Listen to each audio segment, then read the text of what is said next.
Le bruit des premières gouttes d'urine qui entrent en contact avec la cuvette des toilettes après qu'on s'est retenu pendant des heures parce qu'on n'osait pas demander au professeur.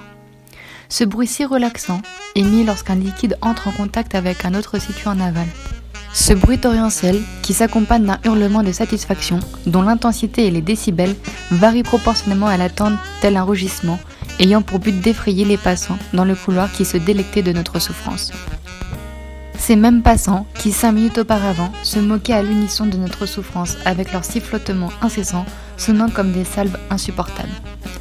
Mais le bruit du choc entre les deux produits à queue procure un sentiment de bien-être si intense qu'il pourrait nous faire oublier la torture de l'attente interminable.